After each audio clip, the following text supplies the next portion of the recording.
Assalamualaikum warahmatullahi wabarakatuh. Alhamdulillah. Surah Asma' Husna 61. Sifatnya Al-Muhyi. Nama Tuhan Al-Muhyi. Muhyi maknanya maha menghidup. Dan Allah bersifat hidup. Dan Al-Muhyi maknanya dengan sifat Allah yang hidup tadi, Allah menghidupkan suatu benda yang hidup di dunia ini. Ataupun membincangkan tentang biologi. Biologi itu adalah bidang ilmu yang membicarakan suatu benda yang hidup. Sama ada haiwan, manusia, haiwan, tumbuhan. Ini hidup belakang antaranya. Jadi benda ini hidup, sesuatu hidup ini adalah hasil daripada Allah yang memberikan roh kepada manusia dan haiwan sama saja. Tapi pada tumbuhan dia hidup bukan macam manusia. Dia pun ada juga sebab hidup tu, tapi bukan roh. Tapi dia pun ada juga masa juga. Dia hidup atau mati. Pokoknya mati dah. Tak hidup lah. Hidup. Maknanya dia boleh hidup daripada benih. Tapi cara hidup tak macam lah macam hidup manusia. Haiwan. Haiwan dengan manusia ni hidupnya sama je. Allah Ta'ala berikan roh. Soalannya apa beza di antara manusia dan haiwan? Ya Allah Ta'ala beri roh. Ada beza. Mengapa tak sama? Tak ada beza. Ada beza. Roh yang Allah Ta'ala beri kepada manusia di hidup, dia ada peranan tanggungjawab. Manusia di dunia adalah untuk menjadi khalifah Allah. Untuk memimpin dunia ini, merintah dunia ini. Yang terdiri pada orang beriman, pada orang Islam. Itu asalnya. Allah Ta'ala ciptakan, jadikan Nabi Adam, Hawa dan keturunan dunia ini pada mereka awal ini untuk merintah dunia. Kalau tidak, Allah Ta'ala tidak jadilah manusia buat merintah dunia ini, jadikan manusia. Itu asal tanggungjawab manusia. Khususnya di kalangan orang beriman, orang yang saleh. Itu syarat jadi khalifah. Kita kan khalifah Islam. Adapun haiwan, dia tidak ada tanggungjawab. Allah Ta'ala jadikan haiwan ini adalah haiwan yang halal dimakan dan haram dimakan. Jadi Tuhan menjadikan haiwan ini yang halal untuk dimakan manusia, makan binatang. Makan lembu, makan kerbau, makan kambing. Yang makan bewak. Bewak yang haram, tak boleh. Dia pilih benda yang haiwan yang halal. Ada sebabnya tak boleh makan benda yang haram. Kenapa bewak haram?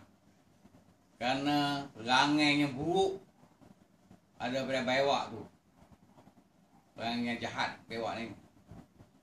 Mana kita main bewak, kita buat lain lah. Mana haiwan yang jahat, dia ada kuku panjang, tajam. Dia makan, dia kekah kepala. Makanan dia punya mangsanya. Kalau manusia dia makan bewak, perangai macam bewak. Itu dia haram bewak. Jadi haiwan yang halal ni banyaknya perangai-perangai yang baik. Unta, baik. Boleh tunggangan, boleh berjalan untuk buat pemeliharaan dia yang baik. Itu. Buat manusia pun jadi baik makan unta.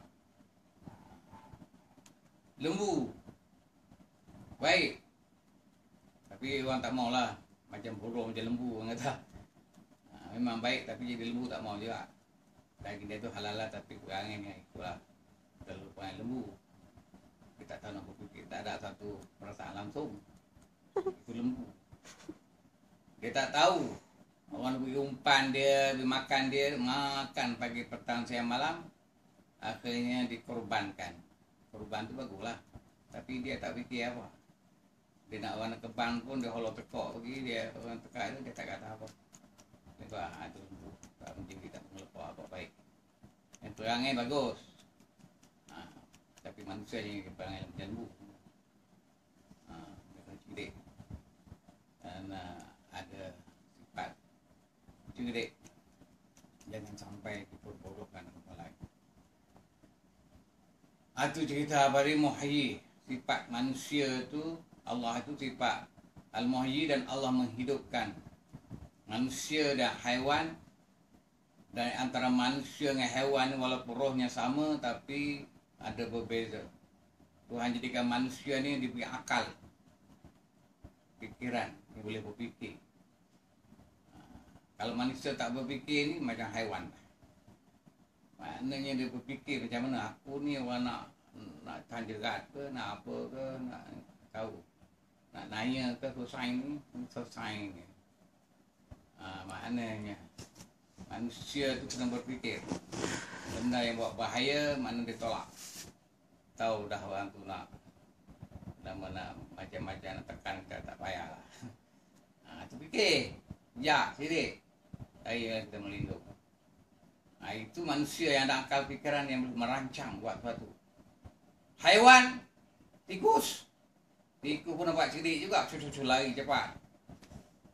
Tapi dia haiwan ni cerdik macam mana pun dia tak ada akal. Dia hanya beramal mengikut cara tabi'i. Kerana dilatih oleh ibu dia, lahir dulu dah begitu bergerak cepat begitu, lari. Nampak orang takut lari ke lubang cepat. Tak ada orang mari terak-terak penuh rumah. Itu namanya tikus. Dia terbiak dia begitu. Dia tahu orang ada tak ada rumah ni. Kalau orang tak ada, dia mari duduk bebas, duduk main, dia main, dia makan, dia perak gitu. Itu tikus. Dia tak takut lah orang tak ada. Rumah ni kosong ni, rumah aku kosong ni. Itu tikus. Dia tak berfikir. Kalau wang negara dia rampas, dia rompak, habis, dia penyambung. Itu yang macam tikus. Kalau Islam, manusia ni diberi kefikiran, berfikir tak boleh ambil hak rakyat, hak negara. Itu satu kesalahan yang besar dalam undang-undang Islam, masuk undang-undang jenayah pun. Wabillahi taufiq wal hidayah. Assalamualaikum warahmatullahi wabarakatuh.